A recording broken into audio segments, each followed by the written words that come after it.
Um, so I just watched The Matrix Resurrections, and I had already watched The Matrix prior couple couple of what months ago. Watched all the Matrices, the last three. I know a lot of people are hating on the movie. I I really love the movie. I can't explain how I really love it, but I can say as close as possible some things that I really loved about it.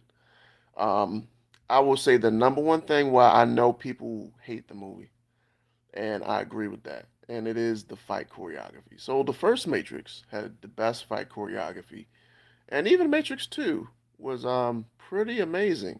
Like it had some really good scenes. I love the scenes with Morpheus, everything like that. Um, and the highway scene was crazy. Like they had a lot of budget, and I don't think this movie had a lot of budget. They had a decent budget.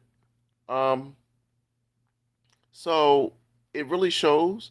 Like a lot of the choreography is very like as if you were watching like a Netflix special type of thing. And if you can look past that, right, which it is hard, I'm not gonna lie, because I'm like, I can't really see what's going on. The cuts are bad. It's dark in some places, and I hate when they show that close-up view when they're showing fight scenes. Like zoom back so I can see how good the choreography is, because when they zoom in, it always shows how bad it is. And then they usually have maybe a stunt double or something like that. Um, I did not like the choreography at all throughout the entire movie. I thought it was really bad. Um, there were some good parts about it because I can tell that the movie director, maybe she decided, hey, you know, I don't forget, like Smith fights like this, and Neo fights like this, and you know Trinity fights this way, and she used these kicks, and so that was I like that they kept their martial arts styles except for except for Morpheus, because I feel like they wanted to show that he was so different, and there was so many things that they did to kind of really do that. Like, hey, this is Morpheus. Oh, no, I'm not Morpheus. It was really kind of meta, so it was interesting. Um, I think the delivery on some of those things were a little mishandled too. Um, so it was a little sloppy. Um, and it didn't feel. I love the movie. I did. I'm not gonna lie to you. Um, that second act, I want to say it's the second act. It was a long movie, but I would say when they went to the city, the Machine City. And this is going to contain spoilers, by the way. Um, so yeah, the city IO was actually kind of the best part of the movie to me because it was like that was the love letter part. That was where it was like, all right, now you have to explain everything because the first Matrix, the second Matrix, maybe even the third, they really didn't go too much into the real world. Like they would show the real world in some aspects, and yeah, definitely uh, part three went a little bit too far into it, but it didn't show the machine side of it too much.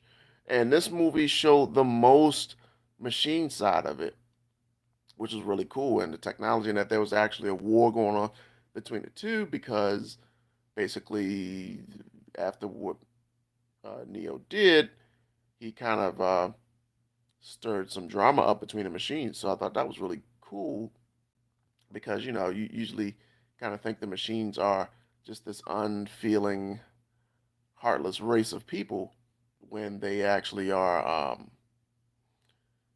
not people. I mean, machine like heartless, cold robots.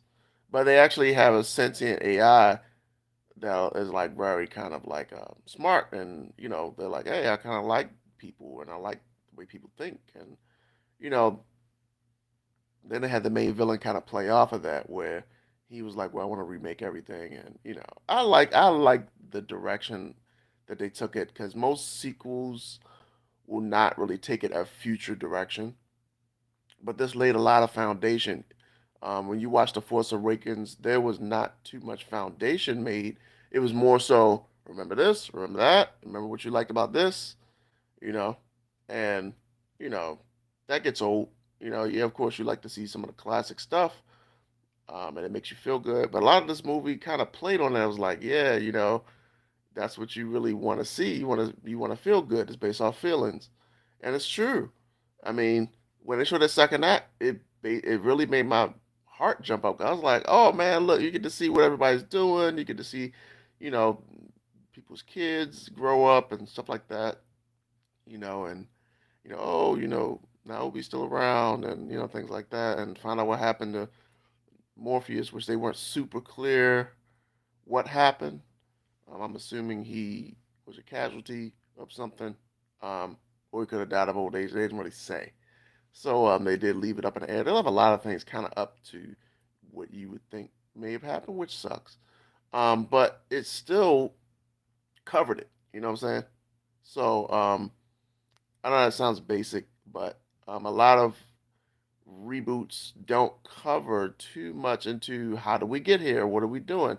So The Matrix did. I would say the beginning was pretty slow, and it was a lot of I don't know what's going on. I started to piece things together probably a little quicker than most people may have, um, and I think that helped. But I can probably see how the average person would probably like, what is going on? You know. Um, how do I feel about them making it a video game? I was okay with it. I thought it was okay. Um, I don't know. It's just like I think the delivery was, you know, you can tell the story or you can show the story, right?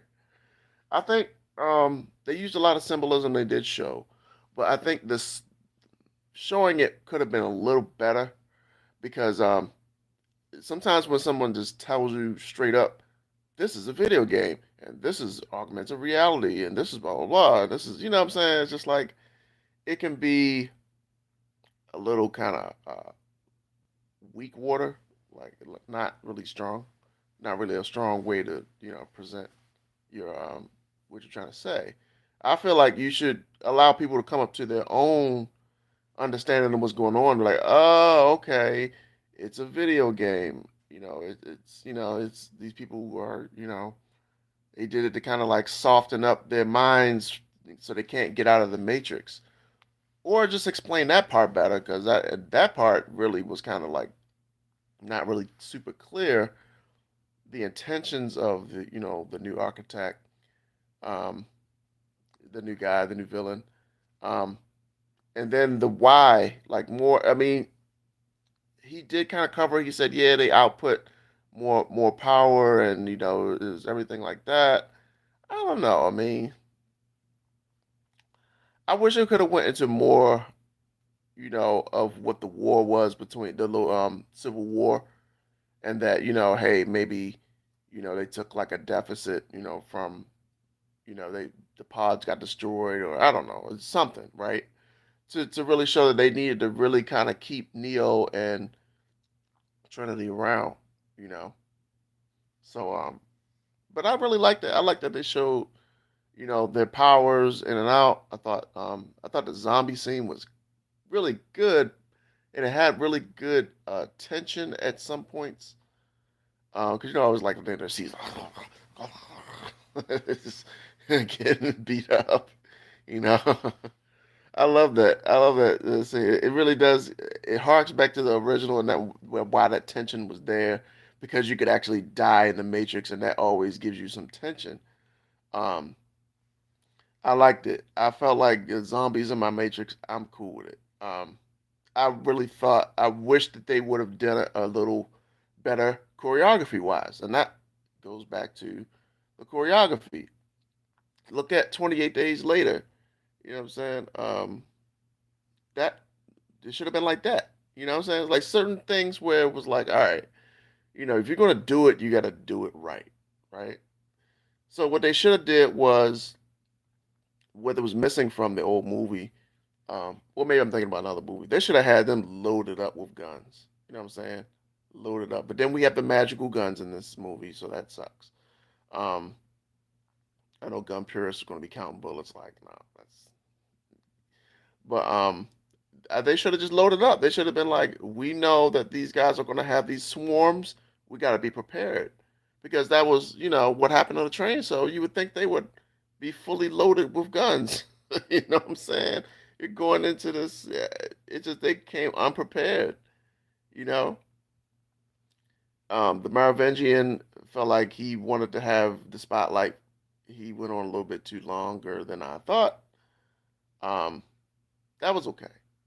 Um, so yeah, I think when it came to, like I said, the fight choreography was the biggest ding on the movie. The fight choreography. Everything else was dope. Everything else was dope on the movie. I love the symbolisms. I love how they connected everything, especially like the window washing. That scene they connected that. I was like, wow, that was cool. But then, like when they showed that, he fell but didn't fall, they didn't show it. Like I would have loved for them to, what I'm saying? This is like little things that really kept this movie from being amazing, right? So, yeah, it was really good, but it was so short. Like little things like they could have done budget wise to really make it do it. And even like the zombie scene, I guess they didn't want to go too CGI because that can really be bad, just like the Smith thing. So maybe they were conscious of that. But it really could have been amazing. I mean, the fact that they had all those people on that camera was crazy, right? But then, like, you have a whole system that you can control, and only two helicopters. That's all you have. I mean, they could have just really went out there, maybe five, six, seven. I mean, I don't know, just make it feel like it's really, epic. But I mean, this guy knows what Neo is capable of and what Trinity is capable of. So I really felt like he should have really thrown. You know what else is kind of silly too?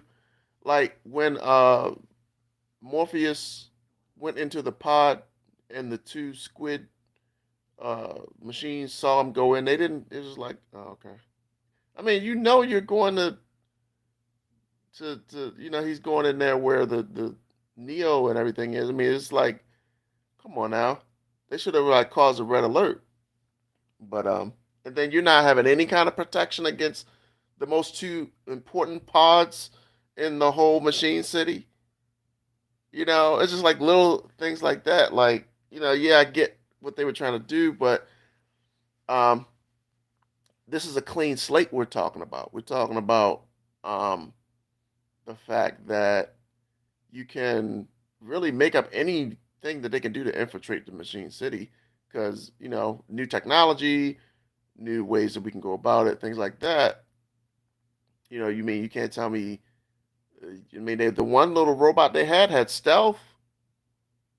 You know, so I mean, they could have done that. It's just like it's just I think like to try to drive the story, certain things it felt like they just were going kind of just getting it through. But like I said, they had really good foundations that I read, and I maybe I might because maybe I'm a Matrix fan. That's why I liked it so much. I felt like it. I overlooked a lot of that stuff, and it's okay to overlook it because I really enjoyed the movie for what it was. I'm glad the Matrix was back. I'm glad it wasn't as bad as it could have been because it could have been total garbage. And some people are saying this movie is total garbage. It's not total garbage. I would say it's like a B or an A. It's close to an A, like a B plus. I love the movie. I mean, a B, even a C is average, is good. So this is above average. It's way above average. It's a really good movie as far as like the way that they're telling the plot based off of the other movies. You have to watch the other movies before you watch this movie. Period. Like you have to to appreciate it. Otherwise, you're gonna think this movie's terrible because you don't know what's going on for one. So yeah. Oh, yo, what's up, man? The movie is a lot better than people give it credit for. Yeah, I agree, man. Like I really feel like it's good. It's not a bad movie. I've seen bad movies. I've seen bad movies, Bad movies are out there, especially recently. Like they could have really thrown this together. And the fact that this movie just came out, they really kept, things kind of low key. As far as like spoilers, this movie did get spoilers early, but a lot of the movie beats still stayed um, true. Like it wasn't really kind of like I felt surprised by a lot of things, so I was happy for that because I love spoilers. Like I don't care, you know. So the fact that they were able to still surprise me with certain things, especially the little nods, the little I just love the Easter eggs in the movie. It was great, you know. And the fact that that guy was like, I mean, it's just crazy. People don't really understand why didn't Neo fly? Why? Because it wasn't that same Matrix. The Matrix was rewritten, you know. So he had some abilities because he was able to understand the code. And it's just, I'm gonna give you a short story. I had a terrible job interview. I went for this job interview. I was underqualified, but I just went for it anyway because I wanted to make the money. It was a nice six-figure salary job, and I was like 13 or for whatever, or 14, something like that. I was legal. So what they did was when I came on a job interview, they sat me in front of the code and they were like, "All right, now figure out our code. That's how you're going to get the job." And I was like, it was crazy. I could not figure it out. And literally I didn't get the job. I mean, they were clear like, yeah, you can't help us. But that was like Neo, right? Because like, yeah, he has knowledge of the old Matrix, but the new Matrix, he could do certain things like the little force power, force push, and all that stuff. He could do that, but he couldn't unlock the cheat mode, the cheat codes, like a brand new game. Some of them cheat codes work, but not all of them. So he had some of the Konami codes, but not all of them.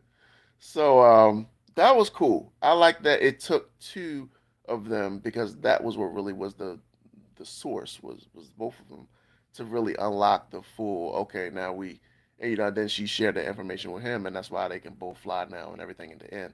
So that was dope. I really liked that. Like that was like really cool. Um, it was really good. I can't lie. Like I enjoyed it, and if you haven't seen it, definitely get out there and see it. I would say watch it on HBO Max though, because I don't know, maybe watching it in theaters because I enjoyed it on HBO Max. I had a nice little new TV, you know, Roku TV. I really enjoyed it. It was really nice and clear. It wasn't like Thor: The Dark World where you couldn't see anything. It was really good. I mean, it had really good color. The color schemes were really good. They had I could see everything. The only thing was the fight scenes, like just zooming in and everything. I hate when movies do that. But besides that, the choreography, the movie was great. So I'm gonna cut this short now, and I'm gonna try to watch some more stuff. I know. Guess what? I haven't even seen Spider Man. I've been trying to wait. It's so because when I know a good movie, it's like I wanna, I'm trying to decide when I'm gonna go to theaters. I probably would definitely watch that in 3D or whatever because I know it's good. I just know, and I knew by the previews this was going to be good, and it was. So I'll do one for Spider Man tomorrow probably because that's when I want to see it. And yeah, guys, if you're not subscribed, hit me up, subscribe. I'm trying to do some more movie stuff. Um, I know, bro. Yeah, I gotta watch Spider Man. Come on, I gotta watch Spider Man. I'm going to watch it. It's so good. Um, yeah, and then yeah, I'll put the review up here tomorrow. All right, love you guys, and I'll see you the next one. Peace.